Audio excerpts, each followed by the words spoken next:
He was supposed to be there. Millions of fans had circled the date, locked in the livestream, ready to watch one of the most unconventional stories in recent NASCAR history take its next chapter. And then the entry list updated, and his name was gone. But here's the twist that turned a simple scheduling change into a full-blown NASCAR moment. It wasn't just about who was out. It was about who was in, and the number on the car they handed him. Because Richard Childress Racing didn't just fill a seat at Texas Motor Speedway. They made a statement. And once you understand what that statement means, this story becomes something entirely different. To understand why any of this matters, you need to know who Garrett Mitchell actually is. Most of the world knows him as Cletus McFarland, the YouTube personality who has built a subscriber base of over 4.6 million people as of April 2026 around an authentic, high-octane love of cars. He is the owner of the Freedom Factory racetrack in Bradenton, Florida, and made his first ARCA Menard Series start in 2025 driving for Rhett Jones Racing. But dismissing him as just a content creator ignores what he has actually done on a racetrack. He earned top 10 finishes at Talladega Superspeedway and Charlotte Motor Speedway during his 4-race ARCA Menard Series campaign in 2025. These were not participation trophies, they were legitimate results against legitimate competition. The NASCAR world started paying serious attention when, on March 4, 2026, it was announced that McFarland would drive 3 races in the number 33 for Richard Childress Racing starting at Rockingham in April. That announcement, from a championship-caliber organization with the weight of Dale Earnhardt's legacy behind it, told everyone this was not a publicity stunt. This was a 2-year deal with one of the most storied programs in stock car racing history. Before Rockingham, there was Daytona. February 14, 2026, Valentine's Day at Daytona International Speedway. Mitchell started 12th at Daytona but got loose off turn 4 on lap 6 and hit the inside wall, finishing 37th. His NASCAR Craftsman Truck Series debut, the biggest stage of his career to that point, ended in the opening laps. The cameras were rolling, millions were watching, and the moment most people expected to be a breakthrough became a cautionary note instead. The question that followed him out of Daytona was the one NASCAR observers couldn't stop asking: was this bad luck on a notoriously unpredictable superspeedway, or was it evidence that the jump from online motorsports stardom to NASCAR National Series competition was steeper than even Garrett Mitchell's most devoted fans were willing to admit? He came back. That matters. On the same day that he took a 4th-place finish at Rockingham in the ARCA car, he also took 32nd out of 38 in the O'Reilly's race after having a few spinouts that did not damage the car or anybody else. For context on that result, McFarland was off the pace for much of the race and had several sketchy moments, but he was able to bring the car home 32nd. In a field of experienced racing professionals, finishing without incident on a track as unforgiving as Rockingham Speedway carries real weight. At Rockingham, he started from P33 and finished P32, but more importantly, he kept his nose clean and brought the car home without incident, avoiding trouble even though upper-tier series races often punish newcomers.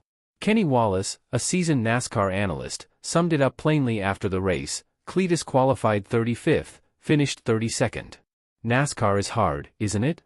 Cletus did good. And everybody wins on this, because NASCAR proved you, but it showed everyone how hard NASCAR is.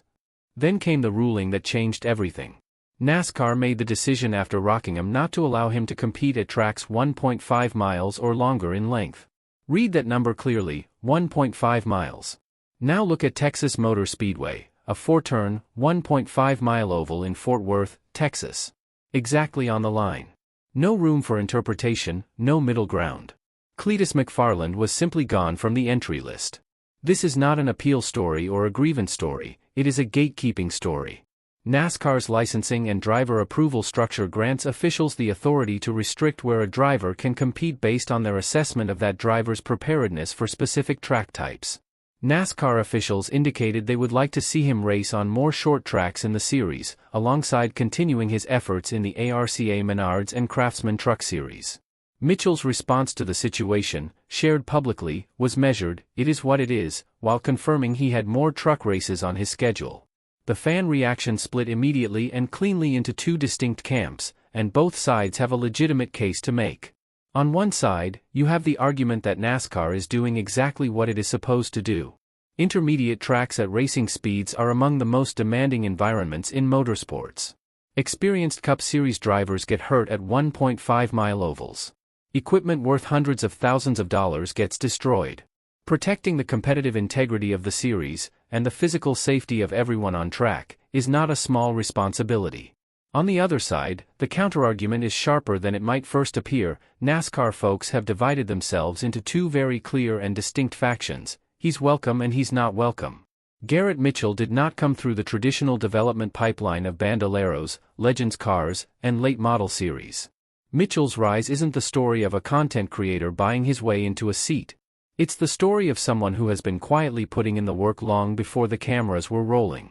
The question fans and insiders have been asking on social media, in YouTube comment sections, and across Reddit threads is the ruling about lap times and racecraft, or is it about controlling who belongs in these seats and who does not?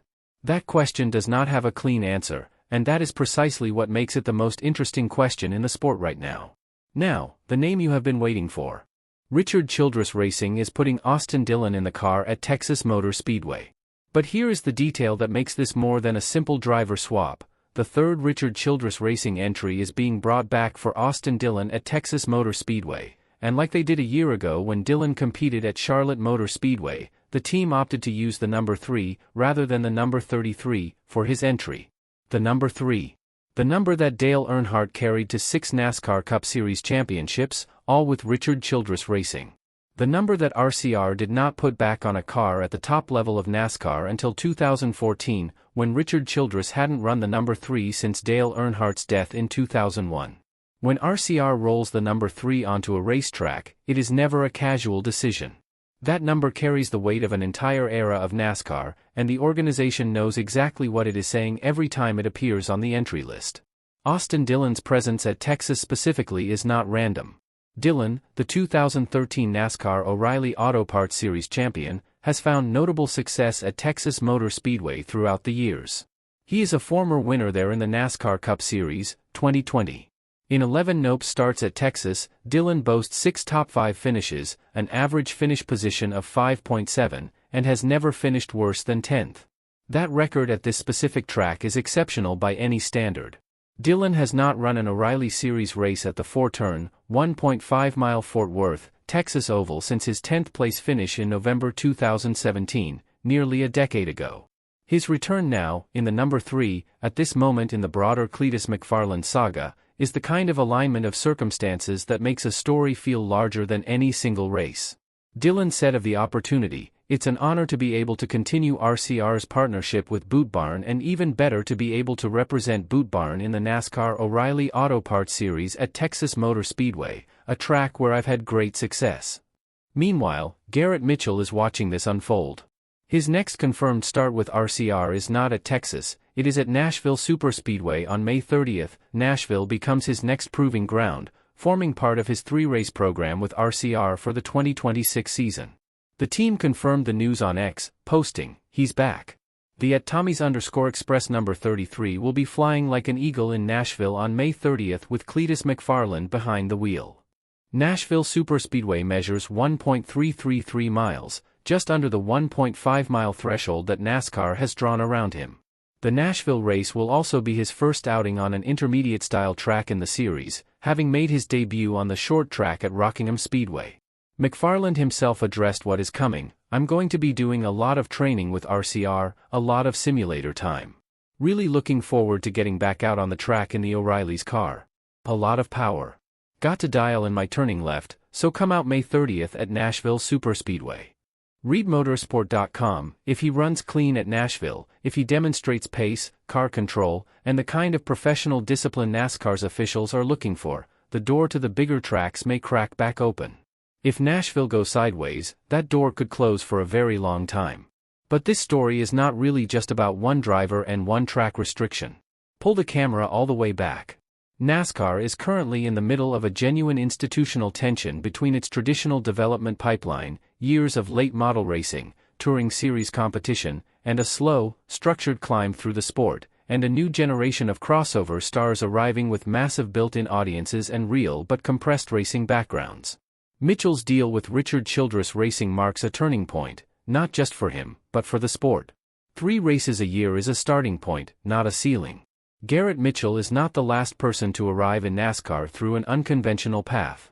When he's racing, like the people who follow him, the people watch, and NASCAR ratings have fallen pretty low over the last decade, with Cletus appearing to be a tonic the sport really needs. The question of who gets to sit in these cars, and what standard they must meet to earn that right, is one that will define the next decade of stock car racing. It is a question without a clean answer, and it is the question that the Cletus McFarland story forces NASCAR to answer in real time, out in the open, under full public scrutiny. Here is your assignment for the coming weeks. Watch the number 3 Boot Barn Chevrolet at Texas Motor Speedway on May 2nd. Watch where Austin Dillon qualifies, how the car performs, and whether he delivers the kind of result that honors both that number and RCR's standard at a track where he has historically been exceptional. Then mark May 30th on your calendar, because Nashville Superspeedway is the most important race of Garrett Mitchell's career so far, and the entire NASCAR community will be watching every single lap with an intensity that goes well beyond normal race day interest. The question that keeps this story alive is this: is NASCAR's restriction on Cletus McFarland protecting him from these tracks, or protecting these tracks from what he might eventually become? Because if Nashville goes clean, if he shows up with the pace and professionalism that his ARCA results suggest he is capable of, the next chapter of this story could surprise everyone watching. If you want to be first when this story drops its next update, and it will, like this video right now and subscribe to the channel. Every single week this NASCAR season, there is something new breaking, and we are covering every twist, every ruling, and every entry list change that matters. Hit that bell notification so you do not miss a thing, because trust me, what is coming next in this story is worth staying locked in for.